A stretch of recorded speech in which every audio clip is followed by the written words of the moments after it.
The morning sun crept over the skeletal remains of downtown Chicago like it was ashamed of what it had to illuminate. Marcus Thompson pressed his back against the cold brick wall of what used to be a corner bodega, his breath coming out in short, controlled puffs that he couldn't afford to let turn into clouds of steam in the frigid March air. 3 weeks. That's how long it had been since he'd seen another living person who wasn't trying to eat him or run away screaming. The streets were a graveyard now, littered with abandoned cars, shattered glass, and dark stains he didn't want to think too hard about. Somewhere in the distance, he could hear them, that god-awful moaning that made his skin crawl every single time, no matter how many days had passed since this nightmare began.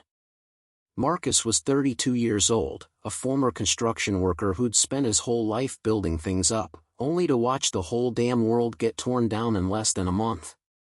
He'd been a regular guy with a regular life, working overtime, catching Bears games on Sunday, grabbing deep dish pizza with his buddies on Friday nights. Now those buddies were either dead, turned into one of those things, or scattered to the four winds. He tried not to think about Tommy, his best friend since 3rd grade, who'd gotten bit trying to save a kid trapped in a car. Marcus had to put Tommy down himself 3 hours later when the fever took him and he came back wrong. That memory sat in his gut like a stone, heavy and cold.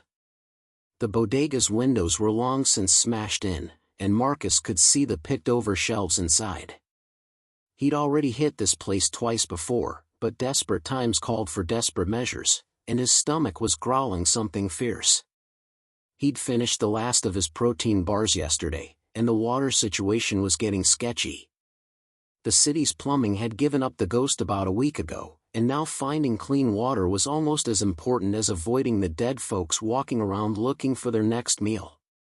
Marcus adjusted the baseball bat in his right hand, a Louisville Slugger he'd grabbed from a sporting goods store on day 3, and checked the hunting knife strapped to his belt.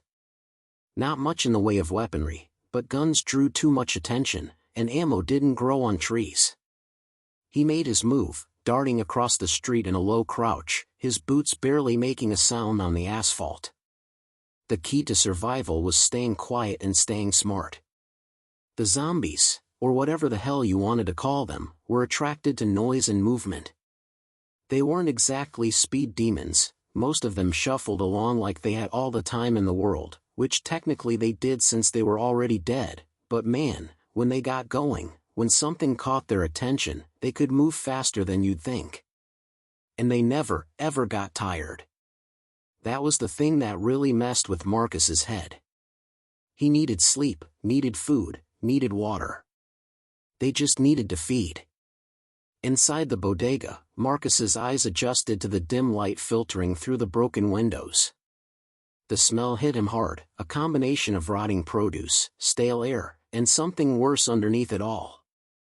He breathed through his mouth and started working his way through the aisles, checking behind the counter, looking for anything the previous scavengers might have missed.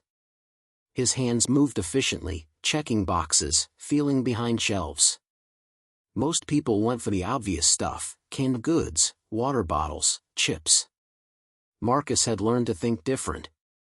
He found a box of garbage bags shoved under the counter, useful for carrying stuff and staying dry. Behind a fallen display, he discovered 3 cans of soup that had rolled into a corner. Score! The sound came without warning, a crash from the back room that made Marcus freeze in place, his heart hammering against his ribs like it was trying to escape. He gripped the bat tighter, his palms sweating despite the cold. Slowly, carefully, he moved toward the source of the noise, every muscle in his body coiled tight and ready to spring. The back room door was hanging off its hinges, and through the gap, Marcus could see movement. His mind ran through the possibilities real quick. Could be one of them. Could be a rat. Could be another survivor. That last thought made something twist in his chest. Hope was a dangerous thing these days. He pushed the door open with the end of his bat, staying back, ready to bolt. The back room was a mess of scattered boxes and overturned shelves, and there, huddled in the far corner, was a dog. A German shepherd, skinny as hell, its ribs showing through its matted fur, but very much alive. The dog's ears were pinned back, and it was growling low in its throat, scared and defensive. Marcus felt something crack open inside him at the sight. He hadn't realized how much he'd missed seeing something alive and normal until this moment. "Hey there, buddy," Marcus said softly, lowering the bat slightly. "I ain't gonna hurt you. You're just as scared as I am, huh?" The dog's growling intensified for a moment, then tapered off. Its tail, tucked tight between its legs, gave a tentative wag. Marcus slowly reached into his jacket pocket and pulled out a piece of beef jerky he'd been saving for later. "How about we make a deal? I give you this, and you don't bite me. Sound good?" He tossed the jerky gently toward the dog, and after a moment's hesitation, the animal snatched it up, swallowing it in one gulp. Those dark eyes fixed on Marcus, and for the first time in weeks, Marcus felt like he wasn't completely alone. Getting the dog to trust him enough to follow took another piece of jerky and about 20 minutes of patience Marcus didn't really have to spare, but eventually, the shepherd, he decided to call him Duke, after his grandfather, came close enough to sniff his hand. The dog was a mess, covered in dirt and God knew what else, but he was alive and alert, and that counted for everything. "Come on, Duke," Marcus whispered. "We gotta get out of here before the lunch crowd shows up." As if on cue, the moaning outside got louder, closer. Marcus's blood ran cold. He moved to the front window and peered out carefully. His stomach dropped. A group of them, maybe 15 or 20, were shuffling down the street, drawn by something Marcus couldn't identify. They moved in that creepy synchronized way they sometimes did, like a school of dead fish. Some were in worse shape than others, one was missing an arm, another was dragging a leg that was barely attached. There was a woman in a nurse's uniform, a teenager in a fast food uniform, a businessman still wearing his tie. They'd all been people once, with lives and families and dreams. Now they were just hungry corpses, and Marcus was on the menu. "Damn it," Marcus breathed. Duke pressed against his leg, and he could feel the dog trembling. Smart animal, he knew danger when he smelled it. Marcus's mind raced. The front door was a no-go. The back exit was blocked by a fallen shelf he'd have to make noise moving. That left the roof access. He'd clocked it during his first visit to this place but hadn't needed to use it. Looked like today was gonna be different. "Come on, boy. We're going up." The stairs to the roof were narrow and dark, and each step seemed to creak loud enough to wake the dead, which was a real concern in this case. Marcus kept one hand on Duke's collar, guiding the nervous dog upward while keeping the bat ready. The door at the top was locked, but a solid kick near the handle took care of that. The sudden noise made Marcus wince, but he didn't have much choice. He and Duke burst out onto the roof just as he heard the telltale sound of shattering glass below. The horde had heard them and was coming. The roof was flat, covered in gravel and dotted with old HVAC units and satellite dishes. Marcus looked around frantically, assessing his options. The buildings on either side were close, but not close enough to jump to without serious risk of breaking his neck. Behind them, the door to the stairwell was already shaking as the first of the zombies hit it. They weren't great with doors, but enough of them pushing at once would do the job. Marcus ran to the edge of the building and looked down. 3 stories. Too high to jump. But there was a fire escape on the building across the alley, maybe 8 feet away. It was a hell of a gap. "I'm gonna need you to trust me, Duke," Marcus said, looking at the dog. The shepherd looked back at him with those intelligent eyes, and Marcus could swear the animal understood. He stuffed his supplies into the garbage bags he'd found, tied them tight, and swung them across the gap. They landed with a clatter on the fire escape. One down. Behind him, the door was starting to splinter. No more time. Marcus backed up, giving himself a running start. His construction background meant he was used to working at heights, but jumping between buildings with a pack of zombies behind him was a whole different ballgame. He took a deep breath, said a quick prayer to whoever might be listening, and ran. His boots pounded the gravel, his legs pumped, and then he was flying through the air, the gap yawning beneath him, 3 stories of nothing but hard concrete below. For a second, he thought he wasn't gonna make it. Then his hands hit the fire escape railing, and he was grabbing on, pulling himself over, his shoulders screaming with the effort. Duke was barking frantically on the other roof, running back and forth. The zombies were pouring out of the stairwell now, at least a dozen of them, their dead eyes fixed on Marcus across the gap. But the real problem was Duke. "Come on, boy!" Marcus shouted. "You gotta jump. You can do it." The dog whined, clearly terrified. The zombies were getting closer to him, their arms reaching out with that relentless hunger. "Duke! Now!" The German shepherd backed up, and for a horrible moment, Marcus thought the dog was gonna bolt down the stairs, straight into the horde. But then Duke ran, his powerful legs eating up the distance, and he launched himself across the gap. It was like watching it happen in slow motion, the dog suspended in midair, legs scrambling, the zombies reaching, Marcus leaning out as far as he dared. Duke hit the fire escape with a yelp, his claws scrabbling on the metal grating, and Marcus grabbed his collar, hauling him to safety. They both lay there for a moment, breathing hard, Marcus's heart trying to beat its way out of his chest. Across the gap, the zombies clustered at the edge of the roof, moaning and reaching, but unable to cross. A few of the dumber ones actually tried, tumbling off the edge and hitting the ground with sounds Marcus tried not to hear. The ones that survived the fall just got back up and started wandering. That was the thing about zombies, they didn't feel pain, didn't feel fear, didn't feel anything except hunger. "Good boy," Marcus gasped, scratching Duke behind the ears. "Good boy. We're okay. We made it." Duke licked his face, and Marcus laughed despite everything, the sound coming out a little hysterical. When was the last time he'd laughed? When was the last time anything had felt even remotely okay? The moment of levity passed quickly. They were alive, but they were stuck on a fire escape with supplies running low and night coming on fast. Marcus had learned the hard way that the zombies were worse at night, not smarter or faster, but harder to see, harder to avoid. And there were other things moving in the dark now, things that had been hunting before the world ended and saw the apocalypse as an opportunity. Marcus got them moving down the fire escape, taking it slow and quiet.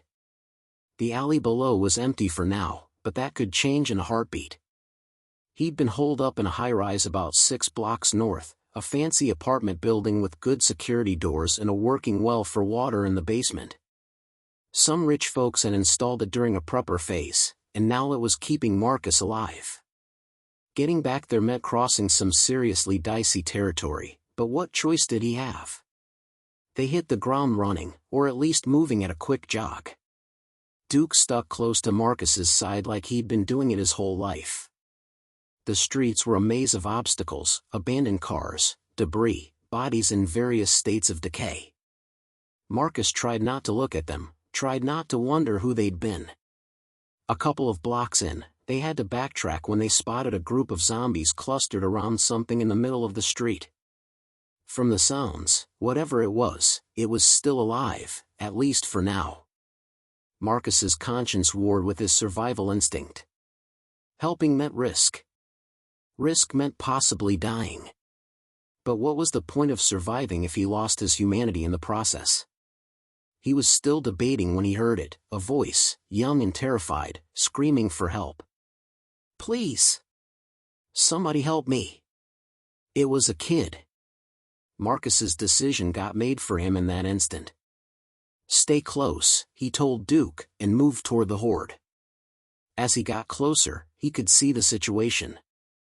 A teenage boy, maybe 16 or 17, was trapped on top of a mail truck, surrounded by at least 20 zombies. The kid had a backpack and was swinging it at any of the dead that got too close, but it was only a matter of time before he got tired or one of them got lucky. Marcus needed a distraction, something to pull the horde away. His eyes landed on a car about 30 feet down the street, one of those fancy jobs with an alarm system. He grabbed a brick from the rubble and launched it through the driver's side window. The alarm went off instantly, blaring into the afternoon air, and just like that, most of the horde turned and started shambling toward the noise. The kid on the truck looked around frantically and locked eyes with Marcus. "Jump!" Marcus yelled. "Now, while they're distracted." The teenager didn't need to be told twice. He leaped off the truck and hit the ground running, heading straight for Marcus. A couple of the zombies noticed and turned back, but Marcus was ready. The bat swung hard, connecting with the first zombie's skull with a sickening crunch. It went down and didn't get back up. You had to destroy the brain, that was the rule. The second one reached for the kid, and Duke launched himself at it, jaws clamping down on the zombie's arm. The thing didn't feel pain, but the dog's weight and momentum sent it stumbling backward, giving the teenager time to get past. "Move, move, move!" Marcus shouted, already running. The three of them, man, boy, and dog, sprinted down the street, the car alarm still wailing behind them. More zombies were emerging from buildings and alleys, drawn by the noise like moths to a flame. Marcus's lungs were burning, his legs pumping, but he didn't slow down. The kid was fast, keeping pace despite the heavy backpack. They rounded a corner, then another, putting distance between themselves and the horde. Finally, Marcus ducked into an office building lobby, pulling the kid and Duke in after him. He shoved a heavy desk in front of the glass doors and then collapsed against the wall, gasping for air. The kid bent over, hands on his knees, breathing just as hard. Duke panted between them, his tail actually wagging. Some animals just live for action. "Thanks," the kid managed between breaths. I thought I was dead for sure." Up close, Marcus could see he was younger than he'd first thought, maybe 15, with shaggy blonde hair and a face full of freckles. He was wearing a Blackhawks jersey and jeans that were too big for him, held up with a belt. "What's your name?" Marcus asked. "Tyler. Tyler Peterson." The kid straightened up, trying to look braver than he obviously felt. "I've been on my own for about a week. My family, they didn't make it." Marcus felt that familiar weight in his chest. "I'm sorry, kid. I'm Marcus. This is Duke. We just met, but he's good people." The dog's tail thumped against the floor.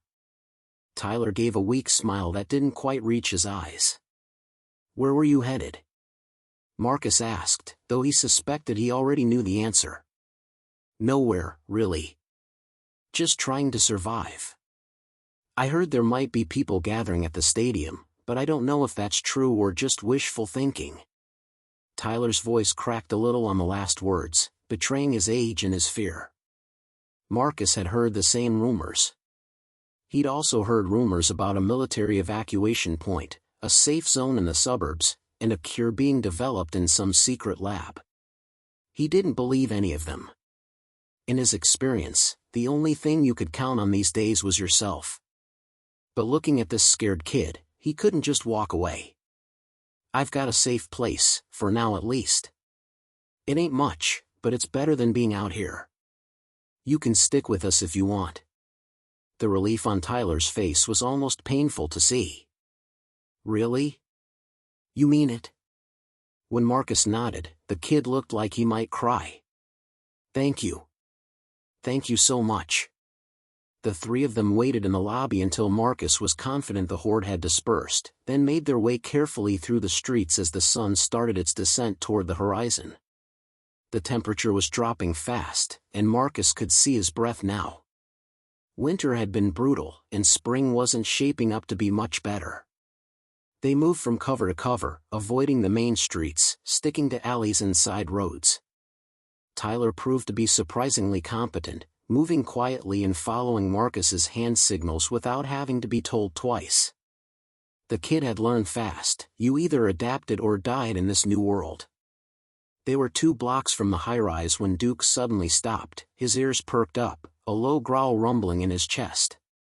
Marcus froze, holding up a hand to halt Tyler. The street ahead looked empty, but Duke knew better. Dogs could hear and smell things humans couldn't, and Marcus had already learned to trust the shepherd's instincts. "What is it, boy?" he whispered. The answer came in the form of a man stepping out from behind an overturned bus. He was alive, very much alive, and holding a shotgun that was pointed straight at Marcus. Well, the man said, his voice rough and unfriendly. "Look what we got here. A couple of scavengers in my territory." He was big, maybe 6'3", with a shaved head and a scar running down his left cheek. Behind him, 3 more men emerged, all armed, all looking like trouble. Marcus slowly raised his hands, still holding the bat. "We're just passing through, man. Don't want any trouble." His mind was racing, calculating odds, looking for escape routes. 4 armed men versus 1 guy with a bat, a kid, and a dog. The math wasn't good. "See, that's the thing," Scarface said, stepping closer. "Everything in a 5-block radius is my territory. You want to pass through, there's a toll." His eyes flicked to Tyler's backpack. "Let's start with that bag. Then your supplies. You can keep the dog, we already got too many mouths to feed." Tyler clutched his backpack tighter, and Marcus could see the kid was terrified.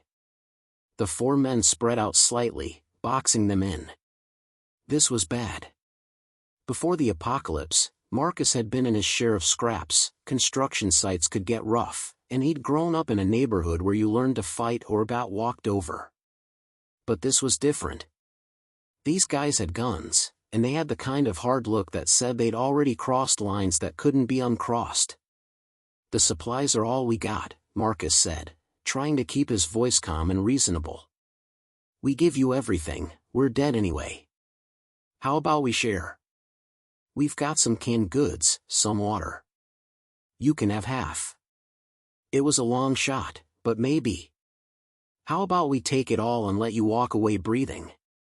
Scarface interrupted. "That's me being generous. Tony here thinks we should just shoot you and take what we want." One of the other men, a wiry guy with a nervous twitch, nodded eagerly. Marcus's grip tightened on the bat. If this was going down, he'd take at least one of them with him. But then what happened to Tyler? To Duke? The dog was still growling, sensing the tension. The standoff stretched out, nobody moving, everyone waiting to see who'd make the first play. Marcus's construction-hardened muscles were coiled tight, ready to spring. Then Tyler did something unexpected and incredibly stupid. He threw his backpack at Scarface and bolted. The distraction worked, but not the way the kid probably hoped. Scarface's shotgun went off with a boom that echoed off the buildings, but Tyler was already diving behind a car. The shot went wide, peppering the vehicle with buckshot. Marcus didn't waste the opportunity. He swung the bat hard, catching Tony in the knee. The man went down with a scream. Duke launched himself at another of the thugs, going for the arm holding the gun. Chaos erupted. Marcus didn't try to fight them all, that would have been suicide. Instead, he grabbed the backpack Scarface had dropped, whistled for Duke, and ran. The dog released his target and bounded after Marcus, blood on his muzzle. Behind them, gunshots cracked through the air, bullets ricocheting off concrete and metal. Marcus ducked and weaved, using cars for cover, his heart in his throat. Where was Tyler? "Kid," he shouted. "Tyler." For a horrible moment, there was no answer, and Marcus thought the worst. Then Tyler popped up from behind a dumpster, alive and unhurt. "Run!" Marcus yelled unnecessarily, the teenager was already moving. The 3 of them hauled ass down the street, more gunshots following them. Marcus heard Scarface screaming threats about what he'd do when he caught them, but the voice was getting farther away. The thugs weren't pursuing, probably because the gunshots would draw every zombie in a half-mile radius, and they knew it. They didn't stop running until they reached the high-rise, and Marcus practically yanked the security door open, shoving Tyler and Duke inside before slamming it shut and engaging the heavy deadbolt he'd installed on day 5. The building's lobby was dark and quiet, exactly how he'd left it. Only when they were safely inside did Marcus let himself breathe. His hands were shaking with adrenaline, and his heart was still racing. "That was insane," Tyler gasped, sliding down to sit on the floor. "I'm sorry, I didn't know what else to do, I just—" "You did good, kid," Marcus interrupted. "Quick thinking. Stupid, but quick." He checked Duke over for injuries and found none. The blood on the dog's muzzle wasn't his. "We all made it out. That's what counts." He wasn't sure he believed that, but Tyler needed to hear it. They made their way up to the 8th floor, where Marcus had set up his base camp in a corner apartment with a good view of the surrounding streets. He'd chosen it carefully, high enough to be safe from casual zombie intrusion, low enough to escape if he had to. The apartment had belonged to someone with expensive tastes. There was fancy furniture Marcus had shoved against the walls to make space, and paintings that probably cost more than he used to make in a year. None of it mattered anymore. Marcus got Tyler settled, rationing out some of their combined food supplies for dinner. The kid's backpack had actually contained some useful stuff, more canned goods, a first aid kit, and a portable radio that might still work. They ate in silence for a while, the weight of the day pressing down on them. Duke lay between them, accepting scraps of food and generally acting like this was the best day of his life. Dogs were resilient like that. "How long you been out here?" Tyler asked eventually, breaking the quiet. "Since the beginning. About 3 weeks, give or take. I've lost track of the days." Marcus took a sip of water from his canteen. "Was at work when it all went sideways. Construction site on the north side. One of the crew got sick real sudden, like, started biting people. Everything went to hell fast after that." Tyler nodded. "I was at school. They put us on lockdown, but it didn't matter. The teachers started turning, then the students. My best friend Danny, he—" The kid's voice trailed off, and he stared at his can of beans like it held the secrets of the universe. "I ran. I just ran and didn't look back." "That's what you do," Marcus said quietly. "You survive. Ain't no shame in it." He'd had to tell himself the same thing about 100 times since putting Tommy down. Some days he even believed it. As night fell fully, Marcus took first watch at the window while Tyler curled up in a sleeping bag Marcus had scavenged from a camping store. The kid was asleep in minutes, exhausted by fear and adrenaline and the sheer effort of staying alive. Duke positioned himself next to Tyler like he'd appointed himself the boy's personal guardian. Marcus smiled at that. Maybe something good could come out of this mess after all. The city stretched out below him, dark and dead. Here and there, fires burned, some from accidents, others set deliberately by survivors trying to stay warm or signal for help that wasn't coming. In the distance, Marcus could hear the ever-present moaning of the zombies, that sound that haunted his dreams on the rare occasions he slept deeply enough to dream. How many of them were out there? Thousands? Tens of thousands? All of Chicago's population, turned into mindless eating machines? The thought was too big, too terrible to contemplate. Movement on the street below caught his eye. A lone zombie, dressed in the tatters of what had been a police uniform, shuffling aimlessly down the middle of the road. It had been a woman once, Marcus could tell that much, though not much else. She was one of the fresh ones, recently turned, still had most of her parts. She'd be slower to decay than the ones that had been walking around since the beginning. Marcus wondered if somewhere out there, someone was looking for her, hoping she'd survived, not knowing she was already gone. The night passed slowly, each minute crawling by like an hour. Marcus tried the portable radio Tyler had brought, scanning through static and dead air until he finally caught a fragment of something, a voice, distant and broken up. "Evacuation point, coordinates, bring supplies, screening for infection." Then it was gone, swallowed by static again. Marcus tried to get it back, but the signal had vanished like it had never been there at all. Was it real? Was there actually an evacuation point somewhere, or was it just a recording on a loop, broadcasting to a dead city? Marcus wanted to believe, but belief was dangerous.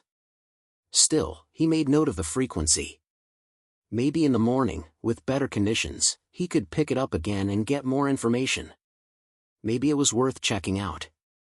Or maybe it was a trap, something to lure desperate survivors into the open. People had gotten mean real fast when the world ended. Scarface and his crew were proof of that. Tyler woke up around midnight and took over watch duty, insisting that Marcus needed sleep. The kid was right, but Marcus found it hard to let go of control, hard to trust someone else to keep them safe. Eventually, exhaustion won out, and he dozed off sitting against the wall, the bat across his lap, Duke's warmth pressed against his side. His sleep was fitful, full of shadows and reaching hands in Tommy's face as he'd looked right before Marcus had driven the knife into his brain. He woke to pale dawn light filtering through the windows and Tyler gently shaking his shoulder. "Marcus. You gotta see this." The kid's voice was tight with tension. Marcus was on his feet in an instant, bat in hand, expecting the worst. What he saw through the window made his blood run cold. The street below was packed with zombies, hundreds of them, maybe more. They were all moving in the same direction, a massive herd shuffling south toward downtown. Marcus had seen groups before, clusters of a dozen or 20, but nothing like this. It was a river of the dead, flowing through the city streets like a grotesque parade. They were packed so tight you couldn't see the asphalt beneath them, just a mass of bodies in various states of decay. "Where are they all going?" Tyler whispered, like they might hear him 8 floors up. "I don't know," Marcus admitted. "I've never seen them act like this before. It's like they're migrating or something." Even as he said it, the word felt wrong. Migration implied purpose, intent. Zombies didn't have that. They just hungered and hunted. But this looked organized in a way that made Marcus's skin crawl. They watched in horrified silence as the horde passed below. It took almost an hour for them all to go by. When the last stragglers finally shuffled out of sight, the street looked like it had been picked clean. Every zombie in a several-block radius had apparently joined the parade. The silence they left behind was somehow worse than the moaning. "What do we do?" Tyler asked. Marcus thought about the radio signal, about the possibility of an evacuation point, about Scarface and his gang, about the supplies that were running lower every day. He thought about Tommy and all the people he'd lost, about the world that was gone and the nightmare that had replaced it. Then he looked at Tyler, just a kid who deserved a chance to grow up, and at Duke, who'd chosen to trust him. The decision made itself. "We survive," Marcus said firmly. "We gather supplies, we stay smart, and we find other people, good people. And maybe, just maybe, we find a way to actually live instead of just surviving." It sounded naive even to his own ears, but Tyler's face lit up with something Marcus hadn't seen in weeks: hope. "You really think we can do that?" the kid asked. Marcus gripped the baseball bat tighter and looked out at the ruined city, at the world that had ended but refused to stop completely. Somewhere out there were answers. Somewhere out there were other survivors. And somewhere out there, maybe, was a future worth fighting for. "Yeah, kid," he said, surprised to find he actually meant it. "I think we got a shot." The sun continued its climb into the sky, indifferent to the drama below. In the ruins of Chicago, 3 survivors, a construction worker who'd become a fighter, a teenager who'd learned to be brave, and a dog who'd found a new pack, began planning their next move. The zombies were everywhere, and the living could be just as dangerous, but giving up wasn't an option. Not today. Not ever. The world had ended, but their story was just beginning, and Marcus Thompson was determined to make sure it was a story worth telling. In the remarkable tale of a lone survivor in a zombie-stricken world, he discovered he wasn't quite so alone after all, and that made all the difference.